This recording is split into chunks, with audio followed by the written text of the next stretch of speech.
Bonjour à tous, bienvenue sur l'île de Tenerife où nous testons aujourd'hui ces modèles, les toutes nouvelles Triumph Rocket 3. Alors vous avez peut-être une idée de l'ancienne qui était bien connue pour sa force moteur qui était très impressionnante. Le modèle 3 va révolutionner un petit peu tout ça à pas mal de niveaux. Alors tout d'abord l'esthétique, beaucoup plus dynamique, qui reprend les codes de l'ancien modèle mais en le traitant de façon beaucoup plus moderne. Vraiment on a une machine qui est splendide tant en termes de ligne qu'en termes de finition. C'est beau vraiment de tous les côtés où on la regarde. C'est vraiment une machine assez splendide. Autre point important, c'est son moteur qui a beaucoup évolué, avec un 3 cylindres en ligne de presque 2500 cm3, 2458 pour être précis, et un moteur qui se fait un peu plus pointu, avec un rapport à l'alésage course largement modifié, un alésage plus important, une course plus courte, donc un moteur qui est censé prendre un peu plus de tours plus facilement, plus de puissance, 167 chevaux, légèrement plus de couple, s'il en était besoin, on passe à 220 Nm au lieu de 200, donc pas une grosse différence, mais la grande différence avec le modèle précédent, c'est que ce couple maximum arrive à 4000 tours et pas à 2500 tours. Donc le comportement moteur est assez sensiblement différent. Autre point d'importance, le châssis. Ce châssis, le cadre est totalement nouveau. On a 3 éléments de fonderie aluminium, et même un élément forgé. Pour vous montrer, vous avez une partie ici devant qui tient la colonne de direction avec des entrées d'air qui ont été aménagées sur cette partie-là. Donc ça c'est un élément moulé. Vous en avez un autre ici qu'on ne voit pas, qui est sous le réservoir. Et une troisième partie ici, qui est cette platine micro-billet et qui elle est forgée.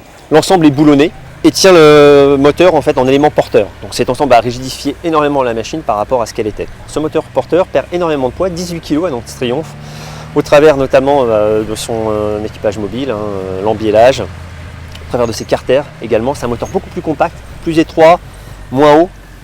C'est vraiment une très grosse révolution à ce niveau-là. La boîte également est différente, avec un premier rapport engrenage taille droite. Les autres sont hélicoïdaux pour avoir une boîte plus compacte également et plus légère. On perd énormément de poids aussi à ce niveau-là. Et puis comme vous pouvez le voir également aussi, une toute nouvelle transmission par cardan qui équipe ce modèle, quelque chose d'encore plus efficace par rapport au modèle précédent. Bien sûr, l'électronique est importante sur ce modèle. On a évidemment, au point de vue électronique, une belle avancée majeure avec une centrale inertielle à 6 axes qui va piloter notamment l'ABS et le contrôle de traction. Sur cette machine, c'est très important le contrôle de traction parce qu'il y a énormément de couples qui déferlent. Et même si le pneu arrière, vous pouvez voir, il est de 240 de large, je peux vous dire que l'anti-patinage, il est mis à rude épreuve, notamment sur l'angle, c'est pas toujours facile.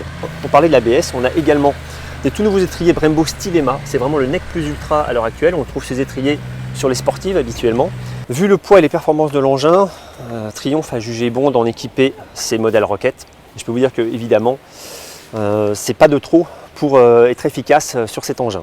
En suspension, on retrouve des éléments Showa, un amortisseur entièrement réglable à l'arrière. C'était pas tellement facile d'accès avec la molette qui est située en dessous là à ce niveau.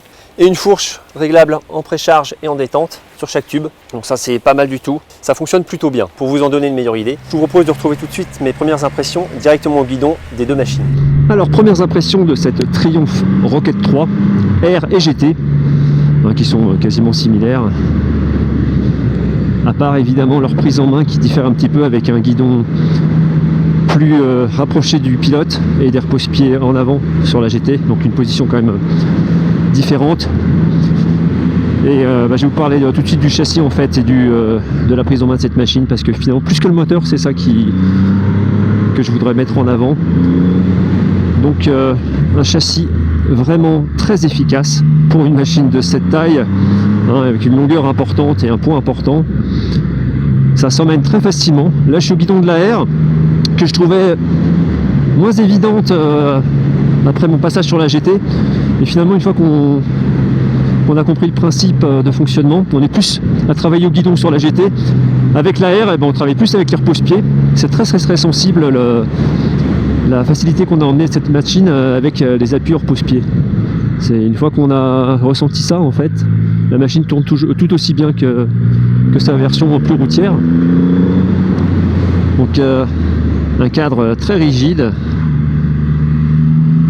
vraiment très précis, très agréable à toute évolution, que ce soit rapide ou plus enroulé rapide. Car on peut faire les deux avec cette machine, on peut rouler vraiment assez fort en tenant quand même à chaque fois compte du gabarit de l'engin, de son poids. On ne peut pas tellement improviser, quand on arrive un peu trop fort, c'est trop tard. Il faut quand même le garder en mémoire. Mais en enroulé rapide, on peut garder un très très bon rythme grâce à ce châssis et surtout grâce aussi à ce moteur qui permet de rouler sur le couple et de ressortir très fort des virages avec un comportement qui ne m'a pas trop surpris. Je l'attendais un peu comme ça après avoir lu la fiche technique. On voit que un alésage plus important et une course réduite, et ça fait un moteur qui fonctionne davantage dans les tours, avec une courbe de couple toujours très importante, évidemment. Les 220 Nm, on les sent bien, mais ils arrivent beaucoup plus haut. C'est à partir de 3500 tours que vraiment ça part très fort. Après, la puissance pour le relais, de façon très sensible.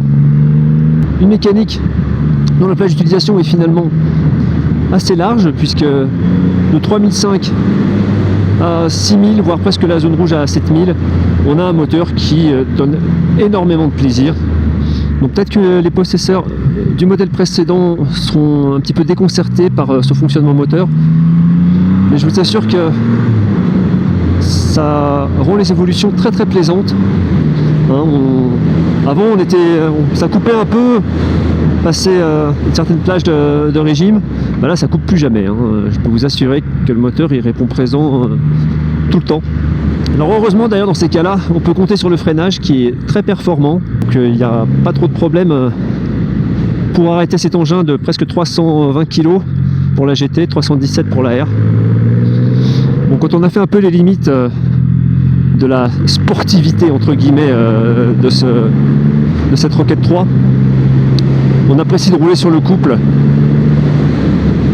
Et là, qu'on roule tout seul ou avec un passager, forcément c'est très facile de relancer l'équipage. Voilà. On choisit un rapport un peu élevé, 4, 5, et il n'y a aucun souci à ressortir des virages. Hop là, voilà, on n'est jamais à court de force moteur. Bon, dans les petits enchaînements, il vaut mieux redescendre en 4 ou en 3 quand même, pour avoir plus d'expressivité. Là je suis en 3 et bon, c'est très dynamique. Quand je suis à 80 km/h, ça ressort très fort. Le mieux c'est de rester presque en 4. Là on peut après tout faire, à part en épingle, mais sinon la machine, voilà, on est dans un virage serré, en 4ème à 60 km/h, et ça ressort sans problème. Vraiment une moto très très plaisante. Quant à la bande son, c'est vraiment un rêve. Là c'est très grave. Peu de vibrations. Les vibrations qu'on ressent viennent du tréfond du moteur. On sent vraiment que c'est l'équipage mobile qui transmet toute sa mobilité. Donc comme vous pouvez le voir, ces nouvelles Rocket 3 sont des modèles très performants, toujours très séduisantes, avec un comportement moteur assez fabuleux. Une machine qui s'emmène facilement.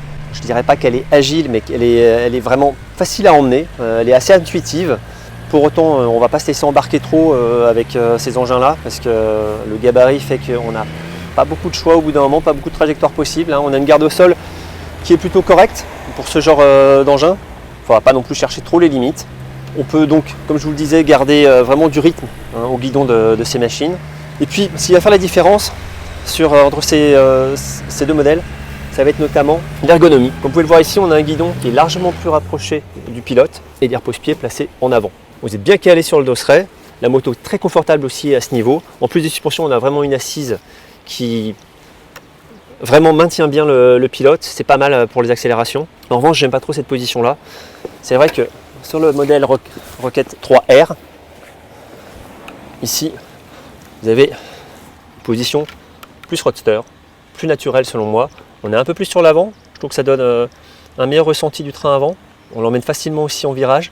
Alors au début, quand on passe de l'une à l'autre, on préfère un petit peu ce guidon un peu plus proche, qui donne plus de facilité sur les appuis au guidon. Et puis après quelques minutes au guidon de la R, en fait on se rend compte que les appuis sur les repose-pieds sont beaucoup plus sensibles. Et en fait on emmène les deux machines aussi facilement l'une que l'autre, chacun avec leurs différences. Je trouve que c'est plus confortable sur celle-ci. Ça c'est selon moi ma façon de piloter, ce que je préfère. Mais bon, les deux sont intéressantes. Ce qui manque sur les deux machines, surtout sur la GT qui est censée pouvoir emmener éventuellement un passager, des bagages, ça c'est prévu. Donc pouvoir pourquoi pas voyager un petit peu avec cette machine, ou plus loin même, hein, ça dépend de chacun. Ce qui manque c'est en option, il y a une bulle réglable, bon, mais ce qui manque c'est vraiment une grande bulle, parce que l'absence de protection au bout d'un moment peut être un peu pénible. On aimerait aussi en disposer sur cette version là, même si bon, ça va nuire un petit peu à l'exceptionnelle ligne de la machine.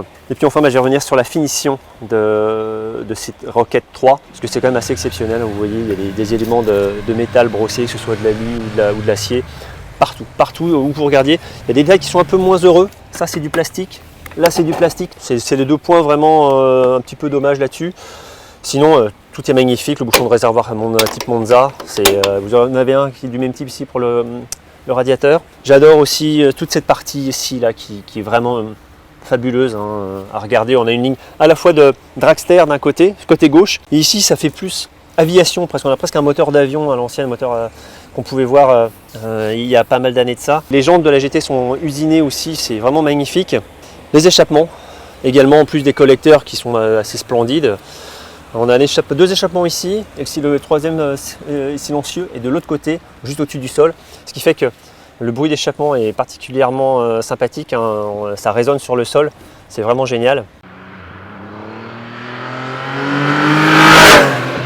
Pas mal de bruit de boîte à air, de très bonnes vibrations aussi hein, qu'on sent, qui ne sont pas désagréables comme je vous le disais. Ça donne vraiment du caractère, une vie à ce gros moteur, à cet énorme moteur, hein, il n'y a pas d'autre mot. C'est assez exceptionnel de retrouver un tel bloc, une telle mécanique sur des motos. 22 400 € pour ce modèle, la Rocket 3R. 23 200 € pour le modèle GT. Un petit peu plus cher, puisque équipé différemment, avec notamment un dosseret, comme vous pouvez le voir, de très très bonne facture.